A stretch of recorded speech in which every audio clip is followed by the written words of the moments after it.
Hi there, welcome back to the YouTube channel. I'm back again. Story time before today's card. PlayStation hit the UK around about what, 97, 98, I think, something around there. And Final Fantasy VII was my first experience of any of the Final Fantasy games at all.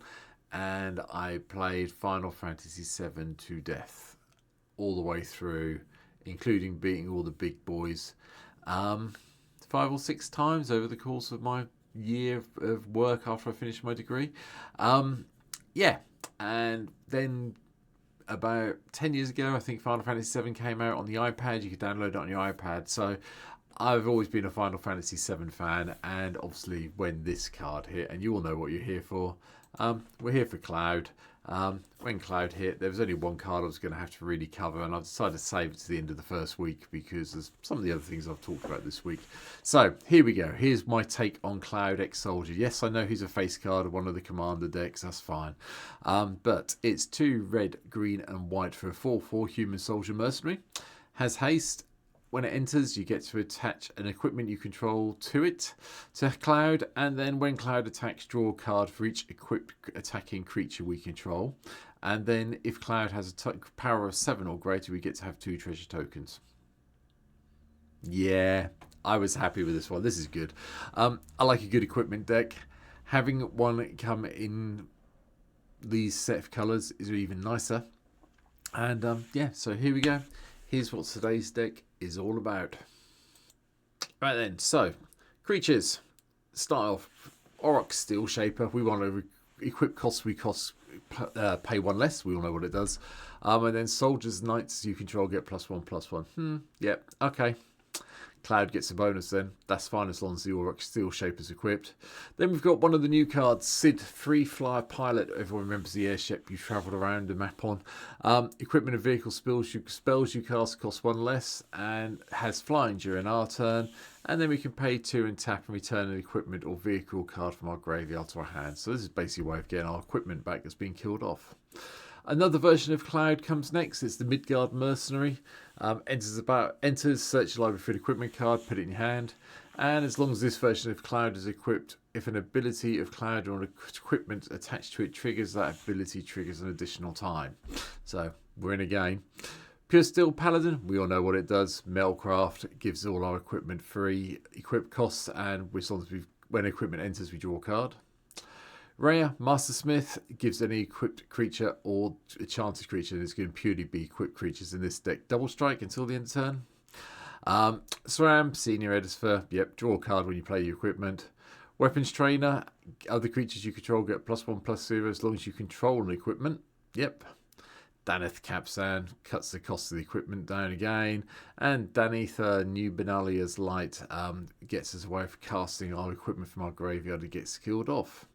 Dogmeat makes an appearance coming in from Fallout as well, to mill 5 and then returning our equipment card from our graveyard to our hand. And whenever a creature you control that's enchanted or equipped attacks, you get a junk token. One of the new legends also hits. Fire on Wild Rose Warrior. Equipped creatures you control have haste, which can be useful in this deck.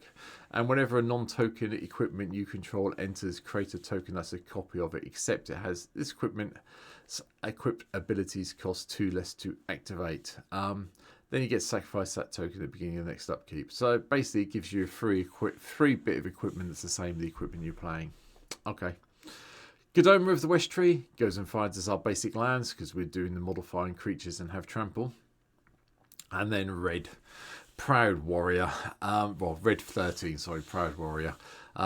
Vigilance and Trample. Other modified creatures you control have Vigilance and Trample. And when it enters, you bring back an equipment card from your graveyard to your hand. Yeah, a bit like Doggy Fetch. Good boy. Armored Sky Hunter. Go and find the equipment. You know what this one does. You see a lot of all the equipment decks. I'm not going to go through it because Barrett, Avalanche Leader's a little bit more interesting. Also coming in from Final Fantasy. Has reached 4/4. Whenever an equipment you control enters, you get a 2/2 Rebel Creature token. And at the beginning of combat on our turn, you may attach up to 1 target equipment you control to target Rebel you control. Yeah, I like that plan. That's pretty cool. Bruno Battlehammer obviously makes his way over from Forgotten Realms into the Final Fantasy land. Pumps up everything. Makes our first equipped cost each turn cost 0. Chisaro, the Shattered Blade. Equipment enters, we get spirit tokens with Menace. And at the beginning of our end step, we get to put a load of +1/+1 counters on all our modified creatures. Love it. Halvar, God of Battle, also comes into play. At the beginning of each combat, you may target an equipment and attach it to a creature you control. Thank you. Ironwheel Forger is one of the cards that's the lieutenant side of it from Dragonstorm Tarkir's commander decks. I think it was in the Mardu deck, but I'm sure someone will tell me if I'm wrong. At the beginning of combat in your turn, if you control your commander, target non-legendary creature you control gains Myriad until the end of turn. Yeah, okay then. We'll have Myriad on Weapons Trainer. That sounds good. Yeah, okay. That's fine. We'll do that. Commander Mustard comes in from the clue set as well. Other soldiers you control have Vigilance, Trample and Haste. And then until the end of turn, soldiers you control gain whenever this creature attacks, it deals 1 damage to defending player. Yeah, okay, then 4 mana investments, not bad. We have a few soldiers kicking around. Yeah, not many, but enough to make it worthwhile having in here, I feel. But we'll see. Tiana, the ship's captain, also makes an appearance. To come into play, bring things from the graveyard to the battlefield. And then Beatrix, the loyal general, also comes in for Final Fantasy's main set. Vigilance, at the beginning of combat in your turn, you may attach any number of equipment you control to target creature you control. Yeah, okay, then so you get to basically move every single bit of equipment you want onto Cloud if you need to make sure you get those treasure tokens, or you can do something funky and share them all out. It's fine. Well, you can't share them out, but you know what I mean. Gilgamesh, the Master at Arms, 4 and double red, also from the main set from Final Fantasy. Enter attacks, look at the top 6 cards of our library. You may put any number of equipment cards from among them onto the battlefield. Put the rest on the bottom of your library in a random order. And then when you put one or more equipment onto the battlefield this way, you attach one of them to a samurai you control. Basically, Gilgamesh comes in, you look at your top 6, you find a bit of equipment, you put, well, 2, 3, whatever bits of equipment you've got, put them into play, and then automatically attach one of them to this guy. That's fair, yeah. And then finally, Nahiri, Forged in Fury. We've got to love the affinity for equipment. And whenever an equipped creature you control attacks, exile top card of your library, you can play it. And if it's an equipment, you get to play it for free. Yay. Sorceries, a little bit of ramp with Fast Seek, Nature's Law, just 3 visits. And then we have Jessica's Will to give us that mana in the card draw. Unfinished Business, to return target creature from our graveyard to the battlefield. Then we can probably return a couple of bits of equipment as well, as long as they haven't been farewelled to it and attached to that. And also Will of the Sultai, the choose one if you've got a commander in play, one from the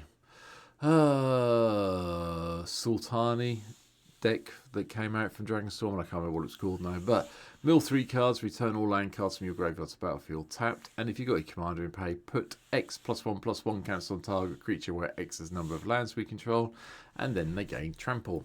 Nice.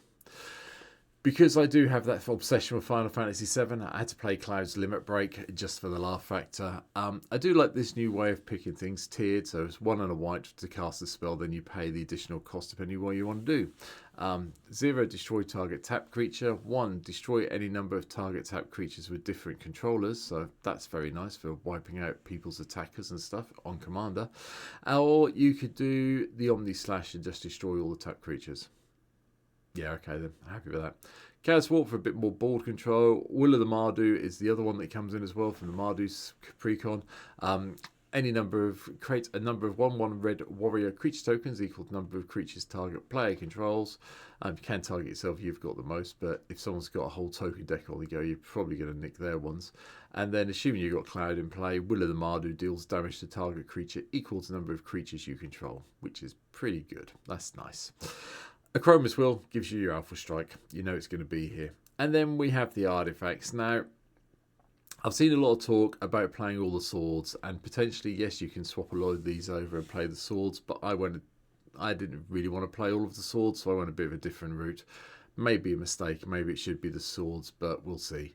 But we've got Basilisk Collar to start with, then Bloodforged Battle Axe to get more copies of the equipment on the go when it deals damage. The Elixirs here, just to shuffle everything back in when it goes pear-shaped. We've got Lava Spur Boots as well to give a little bit of protection, a power bump to Cloud. Soul Ring, Arcane Signet, Black Blade Reforged, because, yeah, it's really good on a legendary creature. Really, really good. Brotherhood Regalia, just because I can't resist not playing this on playing the equipment deck nowadays, especially since you don't have to, since your creatures can't be blocked when it's equipped, and it targets a legendary creature for 1 mana. So yay. Captain's Claws gives us more core ally white tokens to play around with, so we get some more blockers. Chainsaws in just to do a little bit of damage if we can. That's quite nice, a little bit of spot removal to a certain extent. And then hopefully we'll get some rev counters on the go on it quite quickly. Conqueror's Flail is also in. This is also reprinted in the Cloud deck as far as I'm aware from Final Fantasy when it hits. Equipped creature gets +1/+1 for each colour amongst permanents you control. So you can get +3/+3 tops with this in this deck. And as long as Conqueror's Flail is attached to a creature, your opponents can't cast spells during your turn. Yeah, that does really help you protect all your creatures, because then the only way they can deal with them in your turn is block, which is going to be a bit painful for them, I'm guessing. Dowsing Dagger, we all know what it does. +2/+1, chuck some plant tokens around, and then hopefully you're going to flip it into the Lost Veil to help that mana boost. Dream Thief's Bandana is also in. Whenever a equipped creature deals combat damage to a player, look at the top card of that player of their library and exile it. You can play it. It's lovely. It gives you a way of getting more things out of everyone else. Hero's Blade's a no-brainer with all the legendary creatures we've got in the deck. Alongside Cloud Ex-Soldier, having this come in and auto-equip is just phenomenal. And don't forget, you play this on turn 2. As soon as you get Cloud down, you can just auto-equip this to Cloud, and you've got your 7-power creature. There you go, straight away. Get you 2 treasure tokens when you attack with Cloud that turn. Cadona's Banner's an old school one. I decided to play this one.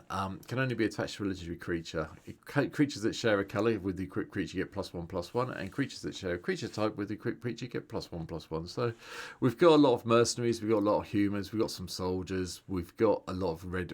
Well, we've also got red and white, and the odd green creature. Cloud, really.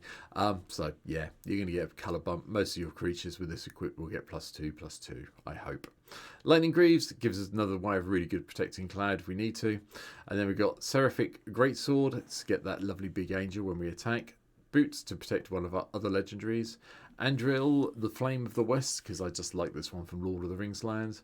Bone Sabers comes in from 40k land as well to chuck around those +1/+1 counters when the creature attacks, so that's nice. Cadus, Staff of Hermes, is also making an appearance. As long as you have 30 or more life, equipped creature gets +5/+5 and has indestructible. Yep, okay. The Pennon Blade, +1/+1 for each creature you control. Bit expensive to equip, but if you can hit Metalcraft in play and have your Knight in play that drops it to 0, you'll be fine. Dancers Chakrams also come in from the Final Fantasy set. Job select means they come into play with a 1/1 hero, and this also equips if I remember correctly. And equipped creature gets +2/+2 and has lifelink, and other commanders you control get +2/+2 and have lightlink, and are performers in addition to the other types. Okay. Still seems good to me. That's fine. Leyline Axe, because I am enjoying this piece of equipment from Foundations. Drop it if you want to put a sword in. Same with the Ether Spark. I like this one as well from the, the set. I can't remember the name of it now. But it's the one where they do all the rushing around pod racing type stuff. I mean, these two can easily be dropped and replaced by swords if you prefer, along with Embercleave. I mean, these 3 cards, I play them because I enjoy them. If you want to change them over and put some of the swords in, feel free. Ultimate Weapon comes in from the same deck that Cloud Ex-Soldier's in, because +7/+7 when it attacks, destroy target creature and opponent controls is lovely. And then going back to the wonderfulness that has been Assassin's Creed, Excalibur is in as well, to do that +10/+10 of vigilance and equipped to a legendary creature of 2. Yeah, okay. I like Excalibur. It's fine. Lands, red, green and white lands all the way through. Nothing particularly fancy here. I will point out we are playing Field of the Dead. I had to go quite deep on the lands, and it made sense to put the Field of the Dead in. So second game changer in the deck. And going that way. One thing I have put in this deck, which I'm trying out because everyone keeps telling me they're better than this, well, because they are land forests, because they have good types on them, they are technically better. But everyone keeps telling me Surveil is more powerful than Scry at the moment, so we have included all the Surveil lands in this deck of the respective 3 colours instead of the Scry ones. But that's it for today. That is my take on Cloud Ex-Soldier. I'm happy. I suspect I'll update at some stage and maybe look at playing all the swords. The other version of Clouds that's in the deck, the white one, is probably the one where you want to play all the swords and do it that way, and just play it as a mono white equipment deck, which might be a little bit easier. But I couldn't resist playing Cloud X Soldier as the first real one. You know, brings back a lot of memories from that lovely time I had in university. So yeah, that's going back quite a few years now. But that's it. As I've said in a lot of the videos this week, there's about 100 odd legends, or 100 plus legends between Commander and the main set for Final Fantasy.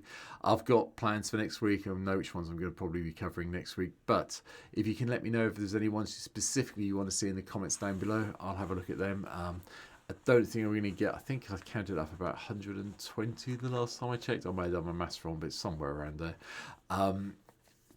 I'm not going to be able to cover them all here on the YouTube channel before the next set releases. I'm really not. But I want to do the ones that people are interested in. So leave a comment down below. Let me know what ones you're interested in and we'll get those done.